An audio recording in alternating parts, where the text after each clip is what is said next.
Today, we engage in what we've termed here at Morehouse College as our Crown Form classroom. This is where we collapse several classes and center the core precepts of our traditional 11 a.m. chapel or Crown Form. We attend here typically with students and professors to issues of justice, servant leadership, and identity. And today we begin a dialogue with Patrisse Cullors, who was actually our first Crown Form classroom professor in March of 2019. This is a two-part series that will begin with a one-on-one conversation with Ms. Cullors today, and that will extend with our student scholars and Spelman's social justice fellows as led by Dr. Cynthia Neal Spence at Spelman at a later date this semester. So again, today we are with New York Times bestselling author, educator, artist, and abolitionist from Los Angeles, California, Patrisse Cullors. Patrisse is co-founder of the Black Lives Matter hashtag and co-founder and former executive director of the Black Lives Matter Global Network Foundation, and has been on the front lines of abolitionist organizing for 20 years. Patrisse has led multiple Los Angeles-based organizations, including Dignity and Power Now, Justice LA, and Reform LA Jails. These organizations have won progressive ballot measures, fought and won against a $3.5 billion jail plan, and implemented the first ever civilian oversight commission of the Los Angeles Sheriff's Department. Patrisse is also the faculty director of Arizona's Prescott College, a new social and environmental arts practice MFA program, where she developed a curriculum focused on the intersection of art, social justice, and community organizing that is the first of its kind in the nation. As part of Patrisse's combination of art and abolition, in 2020, she signed an overall production deal with Warner Brothers in order to continue to uplift Black stories, talent, and creators that are transforming the world of art and culture. Most recently, Patrisse has served as an executive producer for the HBO Max documentary Eyes on the Prize, Hallowed Ground, and authored the book, An Abolitionist's Handbook. Welcome to you, friend, family, and just beautiful soul, Patrisse Cullors. It's great to have you here with us. It's so good to be here. I'm very sad I'm not there in person, but I'm glad that we were able to do this. And I love Morehouse. I love Spelman. I'm just like, making sure that my child hears those names and understands that that's going to be his future school. And really regret that I didn't go to Spelman. So I'm always living vicariously through all y'all. So Patrisse, talk to us a little bit. You were supposed to be here, and at the last minute, it was important for you not to be here. Why aren't you here? Why am I not sitting across from you right now? There's many reasons, but the most urgent reason is that there has been the last 8 years that I've been in leadership inside of this larger movement, and I've been at the helm of the Black Lives Matter Global Network Foundation that I'm no longer at the helm of. I left last year in May after extreme right-wing attacks. They are rearing their ugly heads again, right-wing media. There has been some really unfortunate things that have happened on my own property, both paparazzi showing up, but also what we think is a hate crime that happened on my property. And so I thought, for my own mental health and my own safety, it was best that I not travel and just do this virtually. So that's what's happening. And I want to say something about this, which is, sure. Unfortunately, there's a long history, as we know, of Black leaders, especially Black leaders who are challenging the US government, challenging the police, calling for change, pushing for change and winning and being effective, that we're targeted. And I think that, I'm being targeted right now. It's not always going to be me, but right now I'm being targeted because I'm a part of a long legacy of civil rights workers and human rights leaders who have effectively fought and won the US government, both at the local level, but statewide, nationally. And I also think I'm an easy, vulnerable target. And, when I left BLM last year, when I stepped down from leadership, one of the things I said, and it's not a judgment, but I think we're going to have to do better as we continue to lift up the leadership of Black people and Black women specifically, Mm. we're gonna have to do better at figuring out how to protect Black women, how to defend Black women, and how to create protection and defense. There's a lot of things that I would have done differently if I knew that I'd be attacked by the right-wing media because of it. A lot of things that I did from a place of love and care for my family and my community, and the people around me that I didn't know would then, be used against me, litigated against me in the public. And so I'm learning a lot from that, and I've learned a lot from it. And I think that, us as Black people, we have to be smarter. We have to be more critical of what we receive as news and what we see as news, because there's been a long sort of campaign to discredit Black movements and Black leaders, and I'm now a part of that. It's so encouraging, and I say this as a person who sits within kind of psychological space, right? Being a psych professor and a researcher and all that kind of stuff, but it's encouraging to see you take, I know how much you wanted to be here, right? And it's so encouraging to see you take the steps to protect yourself and your, and I'm not being hyperbolic here, protecting your sanity. You know what I'm saying? And not just kind of pushing yourself to the nth note. But I'm curious also, why do you do this work? And it might be kind of self-evident, but why do you do it? Because it seems like, okay, look, I read out the introduction, all the things that you've done, all the things that you're connected to. It seems like you can just stop. I mean, you just, why are you messing with the US government? Why are you writing these books and things like that? Why still do it? Why still push when it does, when there's a target, on you, why do you still do it? I do it because it feels really important to create a pathway and framework for freedom for us. I do it because our ancestors did it, and they did it at, I would say, at much greater risk and cost. Even our ancestors, our most recent ancestors of this past civil rights movement, they did it knowing that they may be assassinated. I fear that. I fear, the possibility of assassination. It's less likely, I think, in our generation. We haven't seen it in the same ways as we've seen it in the past. And I also do it because I believe we deserve a new system. Not just Black people, I think we all do. And I think we'll all benefit from a new system. Can you educate us just a little bit about what an abolitionist is and the work that you've been doing 20 plus years, I dare say? Yeah. Abolition comes from a legacy. So, right, the abolitionist movement really does come from people pushing to get rid of chattel slavery. The enslavement of African people. And with that movement, we were able to get rid of slavery, except for if you were convicted of a crime. Mm-hmm. And so in some ways, as Angela Davis says, we are still living inside of slavery. We have not fully gotten rid of slavery.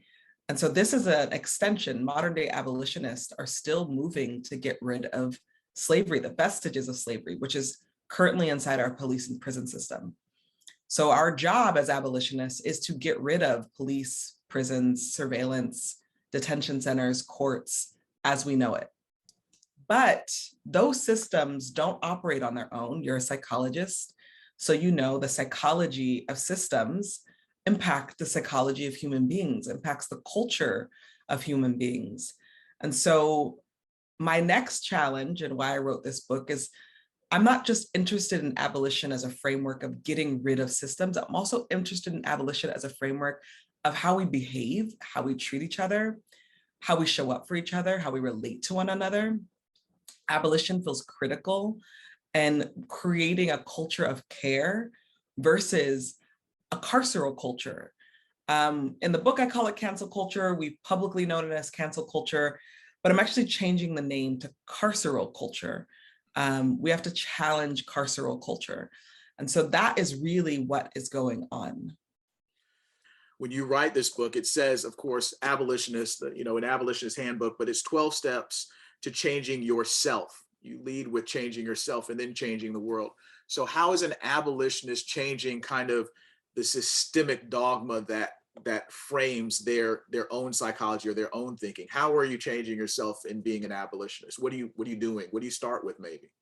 Yeah, I mean, I lay out these steps to give people like guidance on how we are showing up for ourselves, how we are showing up for each other. Um, Much of what I recognized, especially in our movements, is that we're still treating each other pretty poorly. We're still behaving very badly with one another. And if we're on the vanguard of abolition and an abolitionist movement, then we have to be on the vanguard of care and what care looks like in relationship to one another. Doesn't mean that we don't call people in, doesn't mean that we don't have the conversations that we need to have with people, but it does mean that we have to build out a new framework around what around what we need in order to be accountable, what we need in order to make significant changes in our personal lives and in the lives, and then outside of our lives in systems change. I think they're deeply connected, the change we make inside ourselves and the change we're calling systems to make. I think when we divorce ourselves from that connection, we're doing ourselves a disservice, and we're doing the work a disservice, because the reality is we can change every system, we can abolish every system, but the human beings who still believe in revenge and punishment and vengeance, we still exist. And we will just create new systems that also believe in revenge, punishment, and punitive measures. So we have to change as we're also changing these systems. We have to transform as we're also transforming these systems. So within movement work, how can it be better? How can we be the best versions of ourselves and make sure that we don't get undercut from within? It's a really good question. Part of this conversation is really about, we got a lot of people who are hurt in our movement. We're dealing with a lot of trauma, a lot of fear, not a lot of resources to get care and support. We live in a country that is made healthcare a business. So people's access to mental health care is slim. And our movement, has largely allowed everybody and anybody in it, oftentimes with little, what's the word I want to use? Discernment of, safety and protection, because especially I want to argue as Black women who, have been so discarded, it's been really important that we don't dispose of anybody. That's largely left many of us very vulnerable. And also, in our movements, and not just BLM, I think about all the movements, the Women's March, Me Too, and all these really amazing movements that, the March for Our Lives that took on such an important social issue. They're counterculture. March for Our Lives, going after guns in a country that's obsessed and addicted to guns. Black Lives Matter, going after the police in a country that valorizes police. Me Too, going after folks who cause harm sexually in an industry that has largely allowed for child sexual abuse and sexual assault and violence to be private conversations. The Women's March, right? Going after one of the most white supremacist governments we've seen in our lifetime. These are big movements that went after so many people, and it was counter to the culture. And when you're counterculture, you get severe backlash by normative culture. And inside of that, there's so much conflict that happens with human beings because we're complicated. Conflict is normal. It's actually very healthy if we can see it as generative. And I see this opportunity. I didn't see it, the opportunity last year. I was too scared for my life with the right-wing media. But I'm better, I'm much healthier now. And I see this opportunity as they try to come after me and, the organization that I was the director at, and so many other movement leaders often. It's an opportunity to shift and to use abolitionist tools to try to get our point across. So talk to me a little bit about that. I want to look at the right-wing media attacks on you, as coupled also with kind of attacks from within, around money. So you took this money, you got all these mansions throughout the United States and probably over abroad too. You're stunting. You have millions of dollars. I mean, you just, now you're a movie star and you're doing. So can you talk to us? Can you make some sense of this? One of the things that I actually heard, and it was interesting to me. We had a large group of students coming in, not too large because we're still trying to have manageable small numbers, but we had between 50 and 75 students coming in. And one of the professors was saying, they said, yeah, some of our seniors aren't going to come because they're protesting. And I said, oh, okay, that's interesting. But I always think that if you have somebody coming that you have an issue with, kind of that conflict and that tension can be good. You have somebody, the primary person in front of you that you can be in dialogue with. Yeah. Can you talk to us a little bit about what was going on, what you and the organization Black Lives Matter was said to have been doing? Can you talk and make sense of it for us, please? Yeah. So I think it's really important that people understand that, and also hopefully the seniors that wanted to protest watch this. And also, like, for a Black university, I'd be willing to talk to those folks directly too, because what's so effective about the right-wing media disinformation and misinformation strategy is that they deployed it inside of the Black community. I think one of the most disappointing things that happened last year was watching the New York Post, which, for people to understand, the New York Post is a right-wing magazine owned by Rupert Murdoch. Know your history.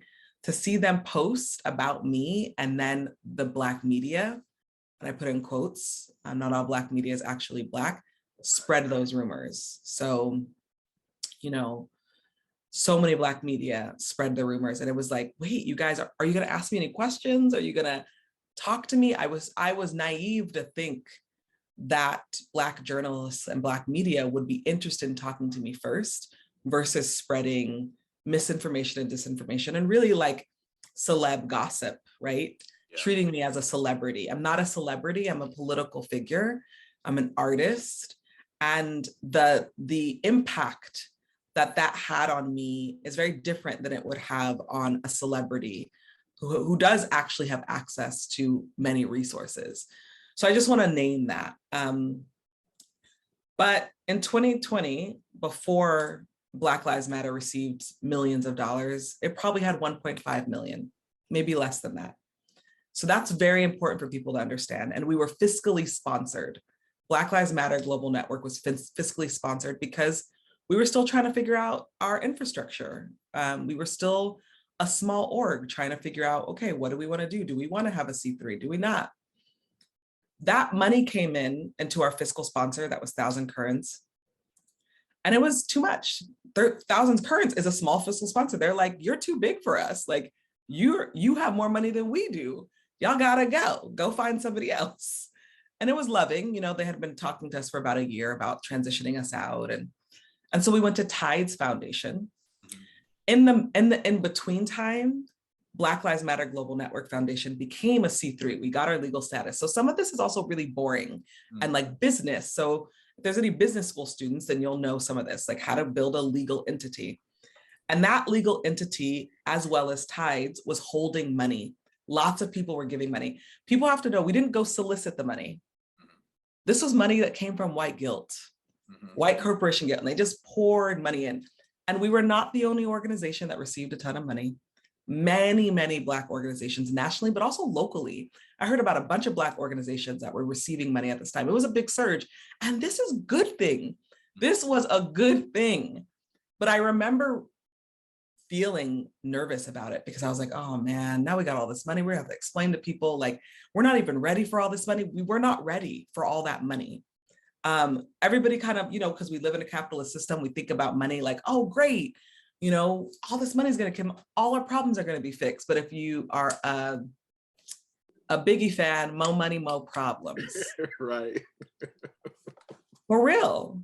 Right. And at that time, we also have to pay people. And so we're trying to figure out how to do this. And it was my idea. I want to take full responsibility to come out and tell people publicly. I was like, you know what? The right wing saying we got all this money, they're speculating. Let's just tell people, let's show people the money. That backfired. And I think it backfired for a number of reasons. Number one, I think it backfired because people don't trust Black people. We don't even trust each other. And that's something we have to deal with. I think it backfired because of anti-Black racism. We had a whole impact report where we showed where all the money went. And the question still is, where did the money go? That's deeply concerning to me because it means that people don't want to believe what's actually true. Yeah. So that happened. And that created an uproar, right? All the money. And then the right-wing media specifically went after me. I didn't know they were going to go after me. And this is important because Black people know this, and especially Black women know, if you have good credit in your family, if you're the person who can help support your family, you do that. Right. That's what we do for each other. So when they came out with all these homes that I own, like I'm sitting on yachts, and none of those homes were my homes. Those homes were homes for people in my family. Like I helped co-finance. That's what you do.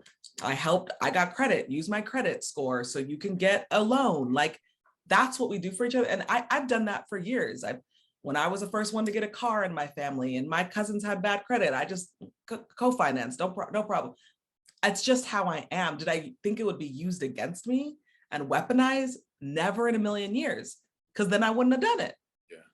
But that felt really tragic to me because it took something that I do for my family and it used it against me and twisted it. And then Black people believed it. But Patrisse, let me stop you because I don't know. I don't know. But I think that even if you knew they were going to weaponize it against you, I think you might have done it anyway. Because it's yes, but I would have done it differently. Okay. Because a lot of lawyers that I've talked to, a lot of lawyers that I talk to now are like, there's a reason why we don't know all the 50 million houses that people own, because they do it differently. Yeah, I would have done it differently. I would have protected myself and also my family. I got doxxed. All those homes were doxxed and people live in them. That was really scary. Like people were showing up and paparazzi and da-da-da. So yes, I would have done it, but I would have done it. And this is critical, especially for people who want to be in leadership, who are, who want to take on, this fight for abolition. They are going to come after us. They're going to come after the next person in line. And I'm interested now, and this is why I wrote this book, I'm interested in building a pathway where the things that I've gone through and I'm going through, the next generation doesn't have to go through. There are ways that we don't have to go through this experience over and over again. I hear that. As you're talking, I'm thinking of a conversation that was had with Stacey Abrams, and she talked about her fears, right? In her book, like in her first book, she talked about her fears and how it was so important to be able to name a fear. And I think, again, in kind of looking at you being able to call a thing, that the tension that goes on within, freedom work, the idea that last year was scary for you. I appreciate you sharing that with us here. And of course, I heard you share it, at least with Mark Lamont Hill when last year when things were going down. And I thought that was really good. But the one thing that I felt was I was so frustrated that you had to explain what you were doing for your family. I was so frustrated that you had to explain kind of your personal way of taking care. Do you get, I, I don't know how to ask this. Do you get frustrated or angry? Again, it's almost like, why do this stuff? It's such a high cost that you have to pay. You know what I mean? It's really racist and sexist, yes, that I have to explain what I've done to support my family.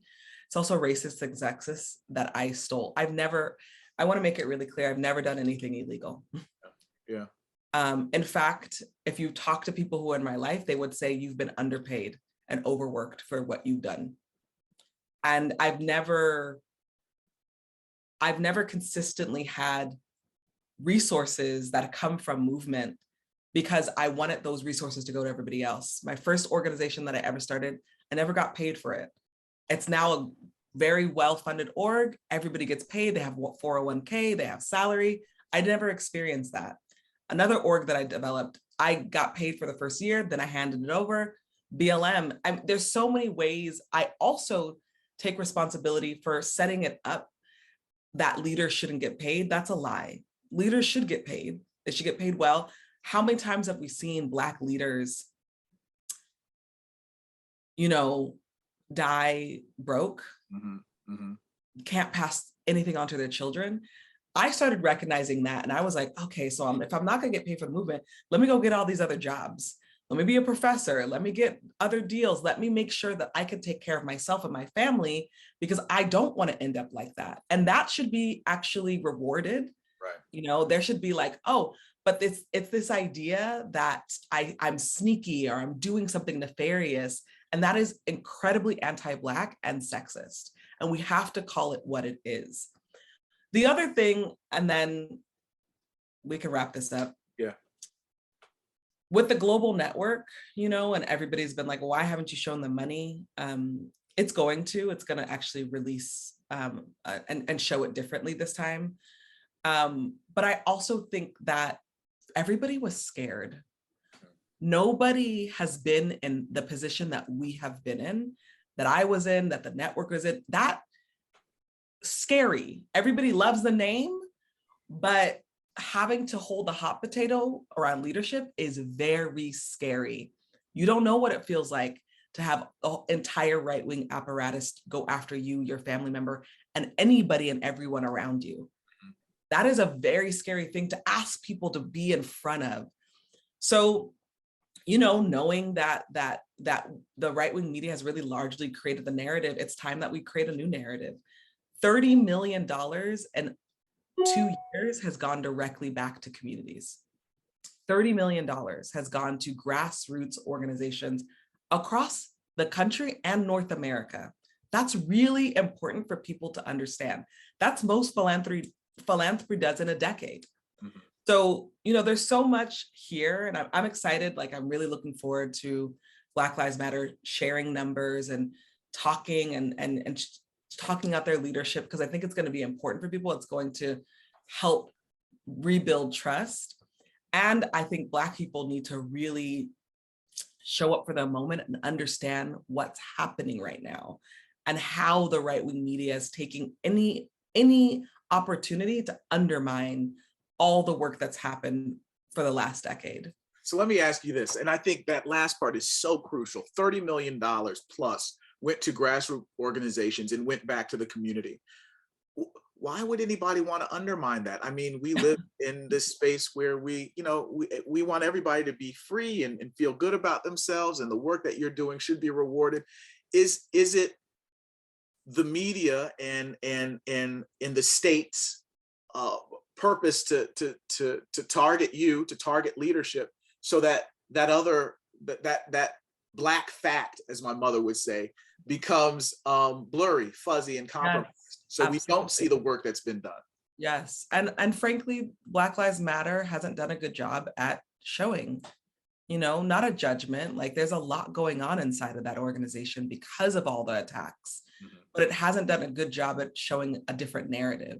But yeah, like, scary. It's been so scary, not just for us, but so many people I've talked to outside of the organization that were scared themselves, worried, concerned. Like, it was a collective trauma that we faced, and there's a lot of healing that has to happen moving forward. I think with this book, that's what I'm trying to get at. Like, Abolition is our way forward out of this mess. It's our way to deal with the US government and the right-wing media as an arm of the GOP, Republican Party, right-wing government. It is an arm of that.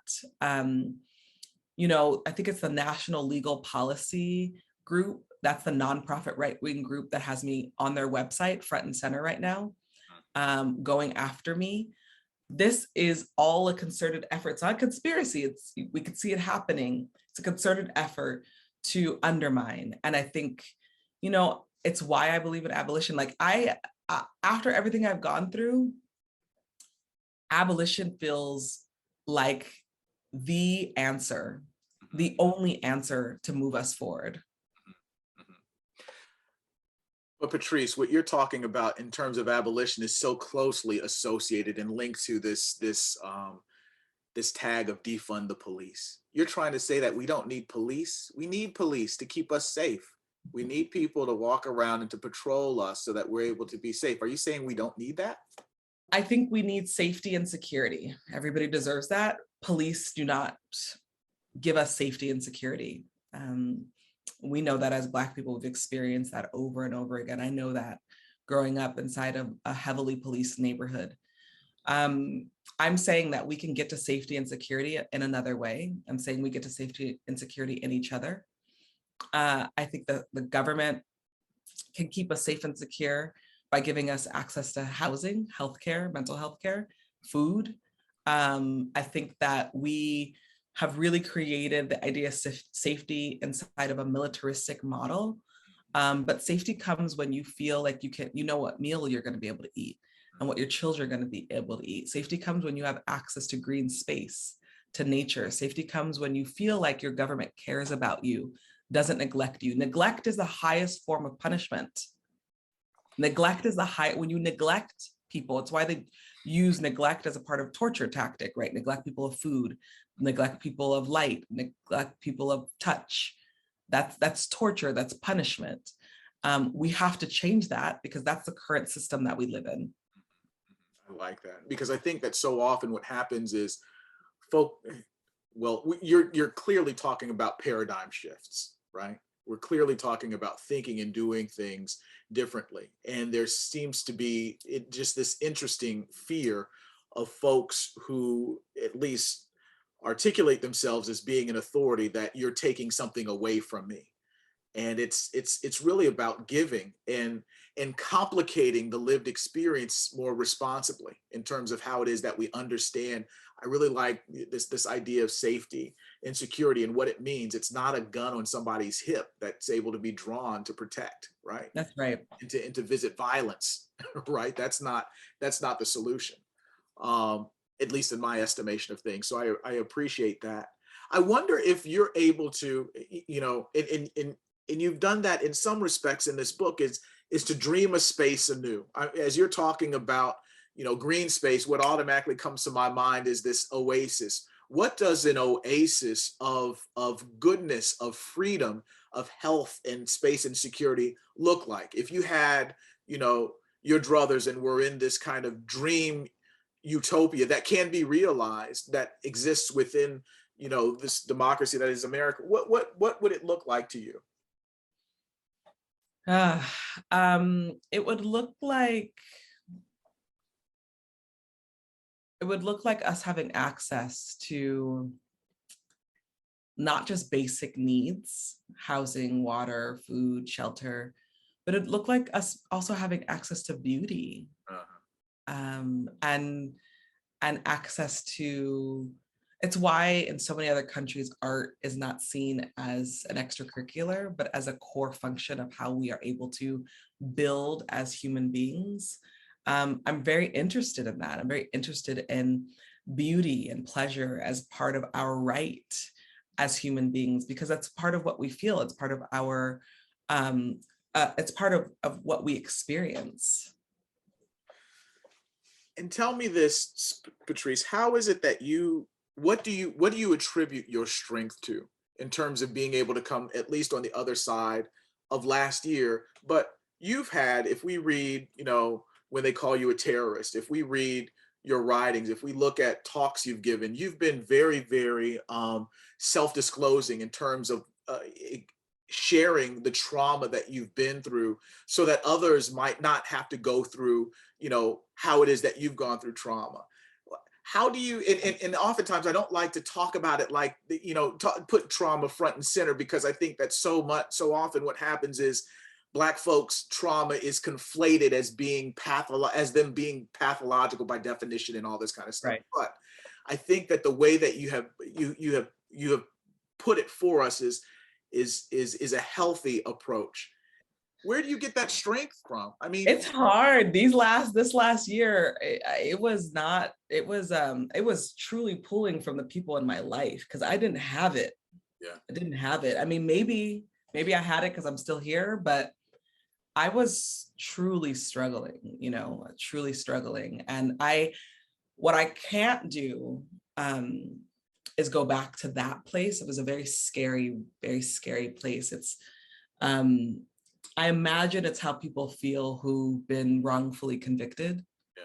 While I wasn't, convicted in a court, I was convicted in the public. Like, I was flat out lies and like twisting of facts to fit a right-wing agenda were used against me. And that no one can prepare you for that level of betrayal. Yes. From strangers, but also internally from people. Very many people didn't check on me, I think some people didn't get how big it was either, or how much it was impacting my mental health. So I'll say it was friends, community, my therapist. I had a team of therapists that really had my back. And it was a moment where I was like, many people know that I'm one of the primary caregivers for my brother who has severe mental illness. I was like, I wish my brother had this. I wish more Black people had this much support in a mental health crisis, because it actually takes a lot of work to help someone in a mental health crisis. I had a mental health crisis last year, and the right-wing media is using that to weaponize. I've been very public about it. I told the LA Times about it. There's a beautiful article that Donovan Ramsey wrote. Very public about that mental health crisis, and they're using it against me, and they're going to use anything. Their job is to drive me to insanity. Their job is to keep me silent, to shrink me. Their job is to shrink us as a movement, Black people. Their job is to drive division, so people like the seniors, no judgment, want to protest me. That's their job. Yeah. And our job is to fight, is to show up, is be united. But also, we can only do that if we have enough information, And so I'm very, very grateful that I get to still be here to tell a different story, to share a different story. Well, I'm super glad you're still here. This is the beginning of our conversation about an abolitionist's handbook. We're going to be carrying it throughout the semester. Like I said, Dr.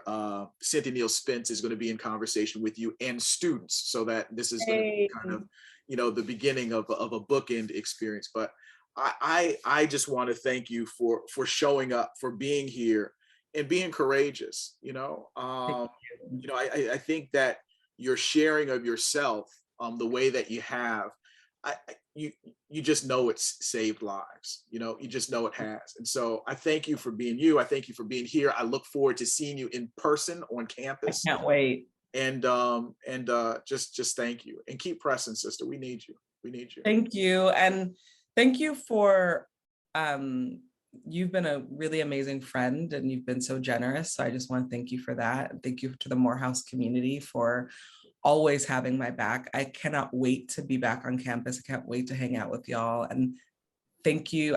I also want to just hear what students think about this book. So can't wait to talk about the book. Absolutely. And we're going to do that. So thank you so much, Patrisse Cullors, An Abolitionist's Handbook, 12 Steps to Changing Yourself and the World.